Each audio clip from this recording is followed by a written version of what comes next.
Hi, welcome to Channel Squared, where we connect with you, the divine, and channel here with you live. I'm Heather Marie, founder of Soulgate. And I'm Jody Lynn Craven, founder of Abundance Consciousness. And today we are talking all about your tribe and how to utilize your tribe without giving your power away. Are you ready, Heather? So ready. So ready. I think we should talk about, or I feel like it's important to understand that your tribe will evolve. Like the tribe that I had surrounding me, I mean, there's certain people that have been constant for decades or throughout my entire life. But who I was really close with, 5 or 6 years ago, completely almost entirely different than who I am close with now. And I don't know if you found the same thing as you've been ascending, that the people in your life change. Absolutely. I mean, I can even look at my family relationships have changed.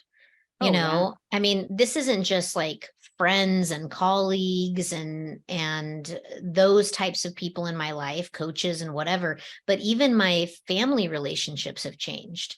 You know, I think that your tribe encompasses all of the people in your life, not just your friends or not just your family or not just your community, but all of the people, places, things that make up your life. Because, there could be things in your life that are impactful in a tribal way that are not actually people too. So let's totally dig into this, Okay. because when you first think tribe, you think, okay, these are like my friends, these are like the people I hang around with, my colleagues, like these are my people, right? Totally. But does it have to be just your people?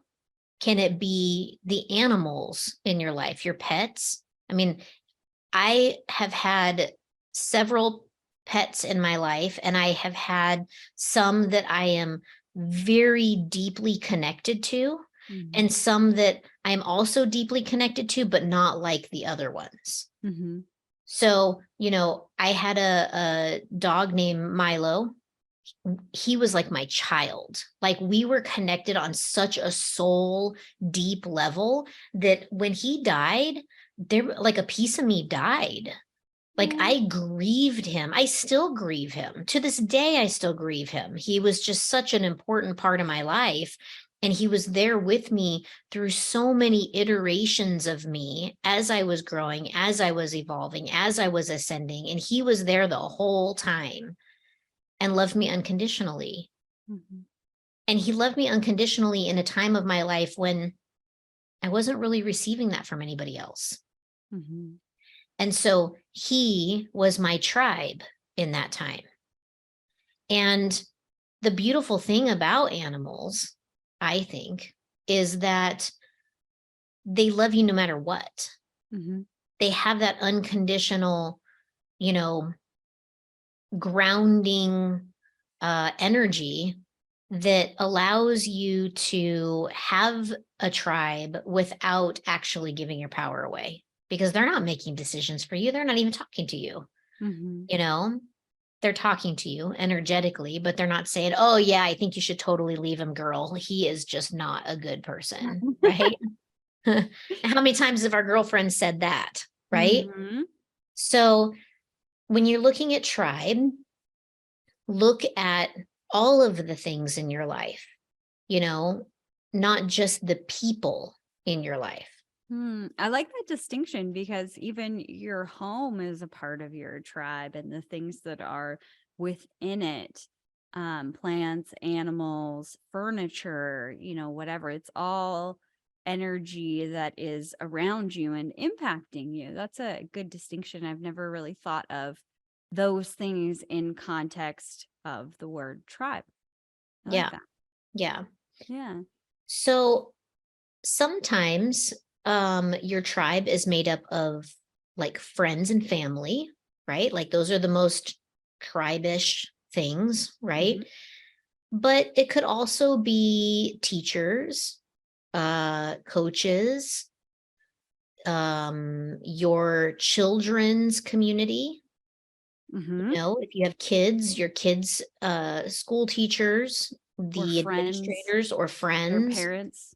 Mhm. And I think that it's really important to identify who your tribe actually consists of, like what your tribe consists of. For example, my tribe consists of my husband, my parents, my sister. Sometimes she's in the tribe. Sometimes I kick her out. Just kidding, Trish, if you're listening.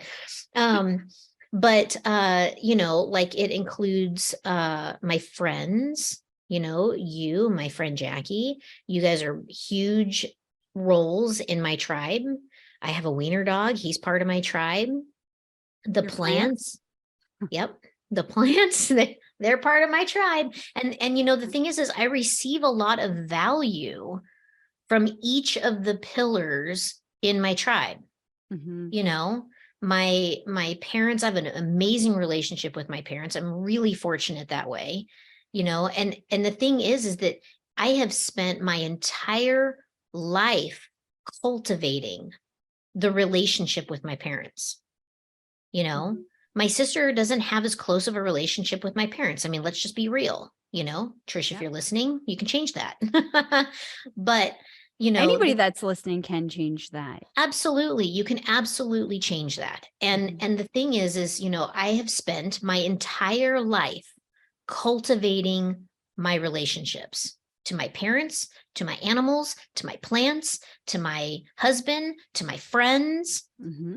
And the friends that I have today are not 100% are not the friends that I had 5 years ago.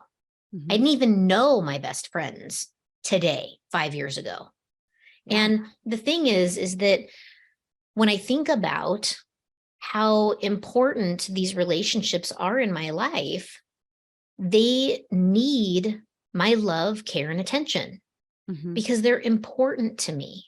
Mhm. They have an impact in the quality of my life. My life is richer and more beautiful because of my tribe. But it wasn't always that way. There Mhm. was a time in my life when I had very powerful coaches that were meaningful in my life, but would I drop everything in the world and run to them if they needed me? Probably not. I had working relationships that were more superficial, surface level relationships where if they needed something outside of the regular working hours, would I come running? No. And neither would they. Mhm. It was almost this transactional relationship. Yeah. And I decided, I don't even know what year it was. Maybe it was the year I met Quinn. I'm not sure. At some point along the process of my ascension, I decided that I was no longer going to have those types of people in my tribe. If you couldn't meet me on a deep level, we weren't going to work out. Mhm. Like we can have that superficial friendship and relationship, but if you can't go deep with me, I just don't have the capacity to make you part of something that I nurture all the time. Yeah. I call my mom and dad every single day, every day, Aw. except for maybe today. I'm not sure that I'm going to get it in. Maybe this evening. Maybe. Yeah. Maybe this evening. Yeah. But I do this and I'm always the one that reaches out, right? Like if you're in my tribe, you're going to hear from me and you're going to hear from me at random because I just want to know what you're doing. Like, what are Mhm. you up to? Mhm. Like, your life is interesting to me. Yeah. And if you don't have that relationship with whatever it is that's in your tribal circle, are they really part of your tribe? That's a really great question. I don't know. I think that every relationship within my tribe is different. I look at my core really, really good friends, my besties, if you will. And there's, 4 people that come to mind. And, I spend the most time with 2 of them, you being one of them. And then the other 2, I don't see as often, maybe every couple of months. Like I, maybe would talk to them like once a month or something like that. There's seasons that I find with different people where I'll see them more, I'll talk to them more, and then there'll be this kind of lag time or whatever. But I'm always energetically checking up on them. Hey, how are they feeling? I'll get these intuitive hits. But I know that I'm so connected to my tribe when my husband starts inquiring about my friends, and not like, oh, hey, how's Heather doing? Or, whatever, right? There's this one time he was like, is Anita okay? Or is this person okay? I think you should reach out to them. And I was like, okay, cool. Reached out to said person, and they were going through something at that time and they really needed me. And he got that intuitive hit because I was, busy with other things. So Oh, I think, neat. yeah, super neat. I think that I mean, there's room for things to be different with every single person in your tribe, however it works, and for that tribe to change. Like you said, and I said at the beginning too, who my tribe was 5 years ago is not who they are today. Totally. But that was really hard for me because I didn't make a conscious decision to have deeper relationships or anything like that. I began to go deeper within myself. And, to this day, back then I had some really, good girlfriends, like, ride or die, or so I thought. Like I would have done anything for them. And I had that perception that they would have done anything for me. And it's interesting looking back because there's other people who were witnessing, the relationships and knew that what my belief was or my perception wasn't exactly accurate, that there was a lot of, plastic in it. There's a lot of surface stuff. But yeah, it rocked me when I was dropped. Like I felt like I was dropped with these individuals, and they just never called again, and essentially never called again. And I mean, I didn't put up much of a fight to bring them back in either. But it was really tough, and I went through this grieving process of, was that part of me a lie? Was that part of that time, that relationship a lie? There was so much consumed in that. I mean, it bothered me.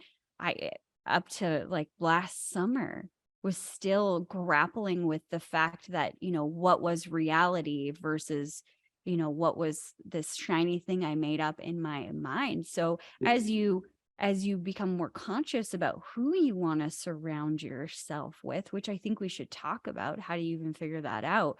But as you become more conscious of that fact, understanding that some people might not align with that, and they might not say it out loud, and you might not ever have a conversation. They just might drop out of your life, and you maybe drop out of theirs. There's always, 3 sides of the story, the 2 truths, and somewhere in the middle, right?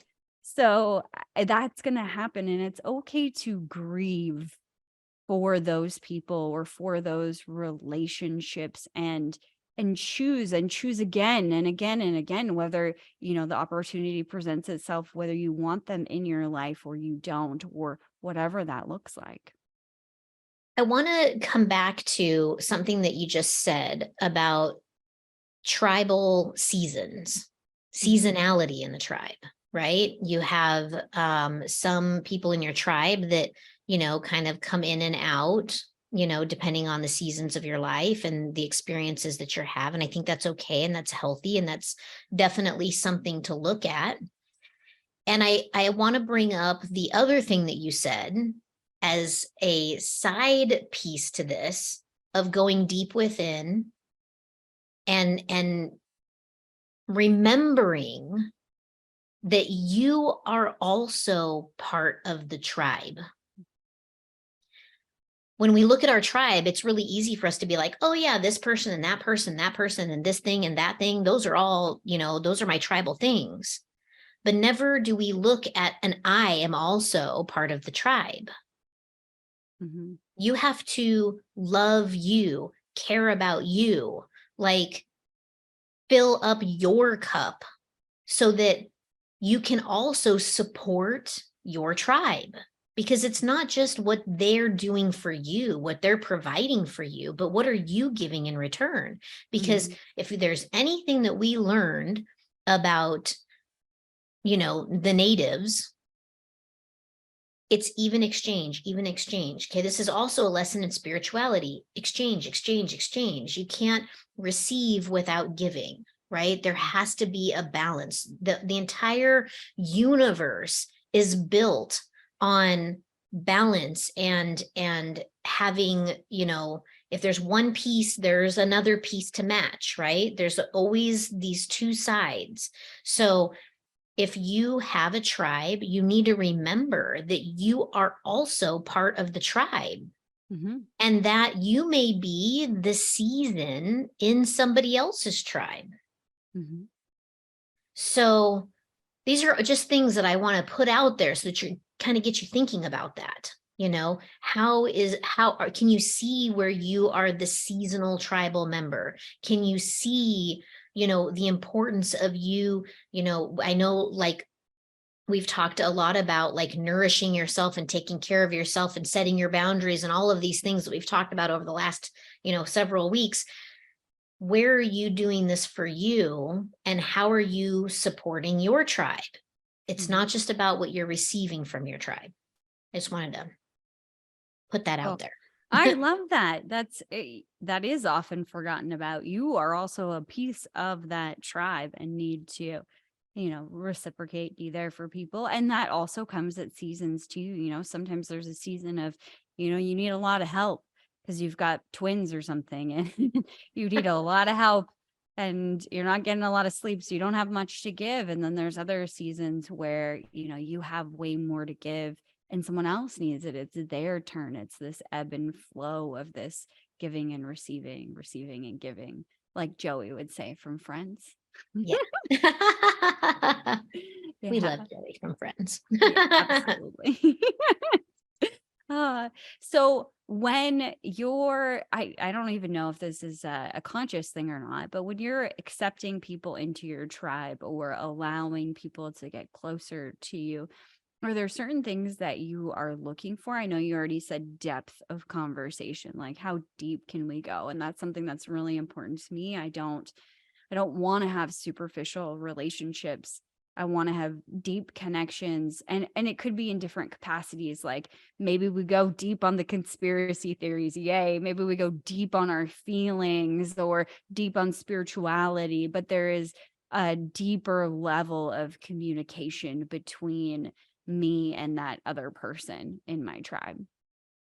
I think for me in particular, like me specifically, and this may resonate with, those who are listening. But for me, it's about, when I talk about like the depth, it's not even just the conversation.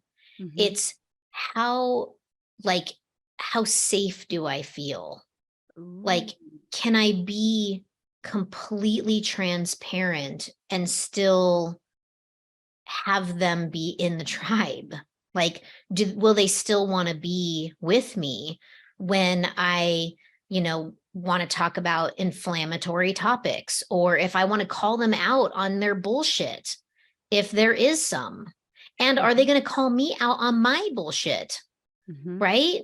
Because I like that equal exchange. And look, my husband is so good at calling me out on my shit. Like, he is an expert. And annoyingly good at it. Yeah, annoyingly good at it. And the thing is it's like in the moment, I'm totally pissed, right? Because I'm like, I'm not that thing that you just said I was. Yeah. But the fact is that he'll say it And I might get inflamed. I may even call you and be like, I need you to hold the can. Can you believe what Quinn just said? Blah, blah, blah, blah, blah, right? And then you'll say, do you want to reframe? And I'll be like, no, I want to be pissed off. And you'll be like, all right, call me later and let me know if you want then, okay, thanks. I feel better. And then I can sit with it and I can go, you know what? There's some truth to that. He's calling you out on your shit because it's true, Yeah. And that's why and it hurts.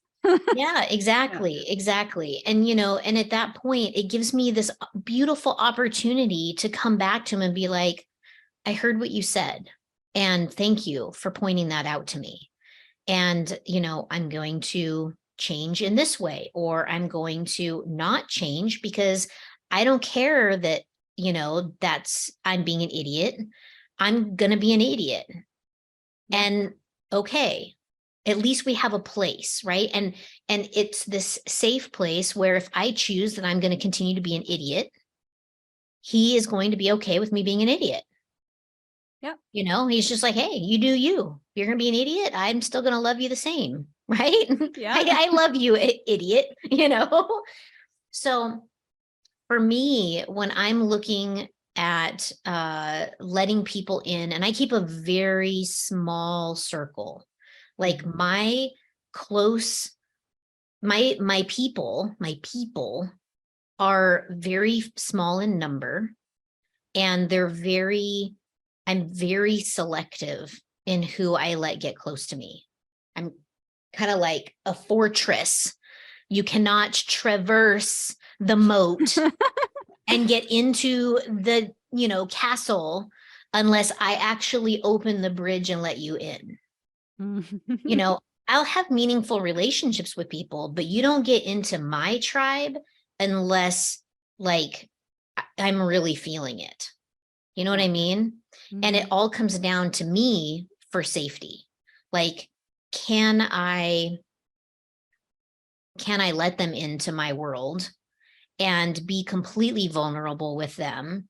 And are they going to just, gaslight me and, stomp all over me? Or are they going to, take your power?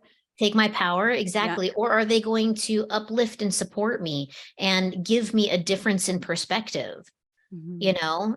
If they can do those things, well, I may just let the bridge down a little bit. We can look closer. You know what I mean? Yeah. That's just me. Absolutely. Triple cap. Yeah. I don't know. I would say I think I have layers of tribes, but like when you're describing the drawbridge and it coming down, I'm like, put the bridge down, let all the people in. We're having a party. You're my friend. I love you. That's me. I want the people around me to feel good and safe and all of that. Hashtag triple cancer. Yeah, that's right. Yeah. Yeah. Absolutely. And then I find what has been a struggle for me in my life in this ascension process was not beating the crap out of myself when I had to kick somebody out or when somebody left and I'm going to use the word wrong, but I'm going to put in quotations because I don't actually mean wrong. I think everything happens for a reason and we learn from all of these things. So, like those friendships I was describing before, it wasn't wrong. I didn't do anything wrong. I mean, they didn't do anything wrong. It was the scenario and whatever. They have their own side. I've never talked to them about it, so I have no idea what their side is. And I can still be, upset. Like I upset about the way that they handled things and even upset with myself and that's a big one for me, upset that I let the drawbridge down and I let these people so close to me. So that's something I'm constantly monitoring, is that I don't put the walls up in fear that somebody will hurt me. And that's something I've really worked on reprogramming so that I can continue to, leave the drawbridge open. That being said, I have a core group of people who get to see all of it. The really, really messy version, the one that would like literally cut people for the people she loves, like the angry side, all of the parts of me, unfiltered, raw, live, in color. There's only a select group of people that get to see that raw version of me. And it takes a lot for me to allow people to see all of that. I'm pretty transparent with everything that I've been through, but it's typically after I've had the time to process, and then I will talk about it with other people. But if I'm still in that processing place, there is literally 3 people I go to, maybe 4, that is in my tribe that I will say, I don't know how to deal with this. This is me crying on the floor. Help. Yeah, I mean, I think that, and I think what you're talking about here is exactly how I process things, right? So like, instead of opening the drawbridge and letting them in, I come out, right? Bridge comes down, I go out, and I'm like, being with, learning, being with the people, whatever, right? Searching for tribal members. Yep. And then if I find one that I like, I'm like, ooh, I like you.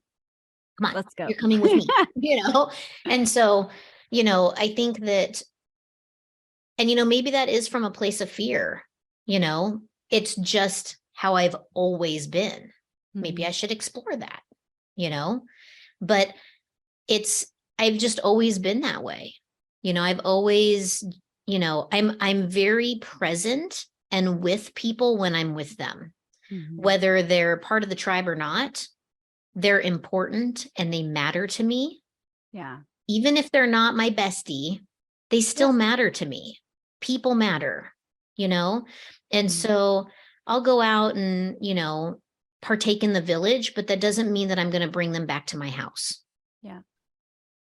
Okay. So some things that you've said, the safety is a big factor for me.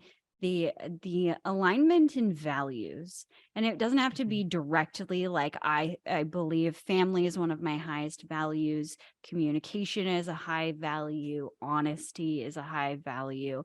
There's some of those things that are absolutes for me, like honesty. I would rather someone be brutally honest with me and be upfront and communicate that in a way that they know how or however.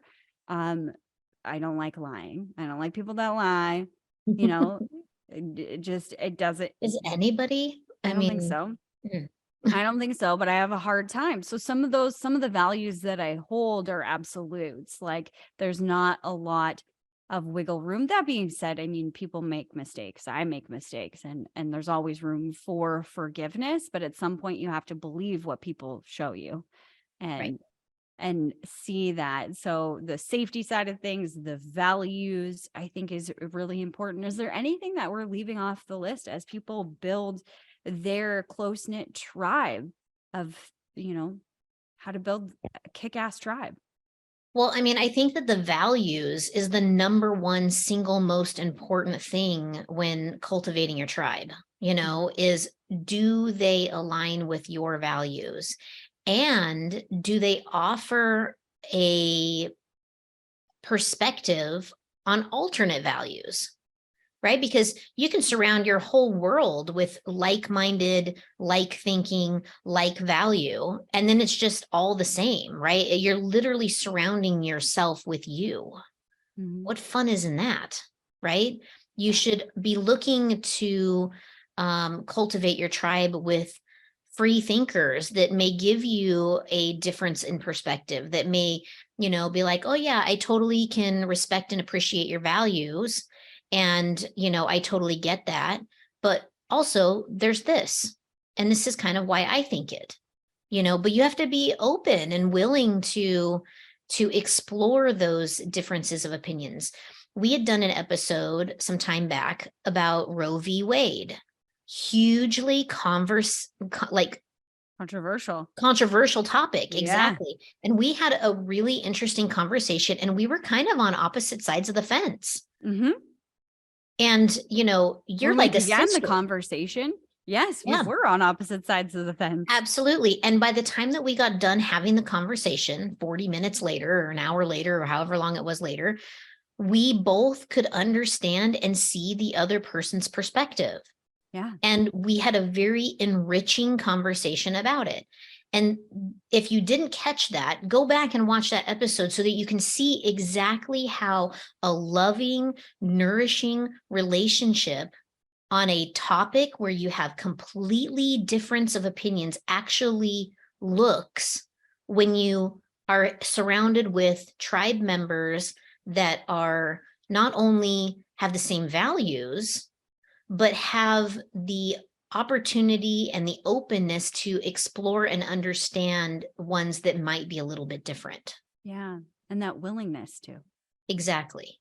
Mhm. Exactly. And that really just comes from a place of love, right? I mean, love conquers all things. So if you can, when you're cultivating your tribe, think about, what feels good, what is lovely, like what is love to you? Like, how does that look for you? Mhm. You That's know? such an important question.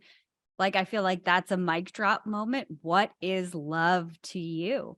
Yeah, How do you want to experience it? How do you want to feel it? If you can't answer that question off the top of your head and you can't answer what values are your highest values, that's what you should spend, tonight working on, or this weekend working on, is mulling over those questions, because these are the questions that change our lives, yeah, that draw the type of people to you. You become magnetic to the type of people that you want to attract when you're living in alignment. But if you can't answer those questions, you don't even know which direction alignment would be. So, 100%. yeah. Yeah. What an amazing conversation. I'm so grateful to be a part of your tribe, Heather, and to have you a part of Likewise. mine. I get to go in the castle. It's pretty awesome. Uh, and to everybody watching, you're a part of our village too. And that's why we started this YouTube channel, was to impact a greater village and to have, this greater impact spill out around the world. So make sure that you like this video and that you share it with one of your friends who needs to hear it, or that you love and appreciate. And you just want to let them know that, they're in your tribe and you love them. So share it with them and make sure you're subscribed. And we will be back next week. We are talking about programmed, how society has been programming you. Is it programming, or is it your actual heart's desire? See you next week.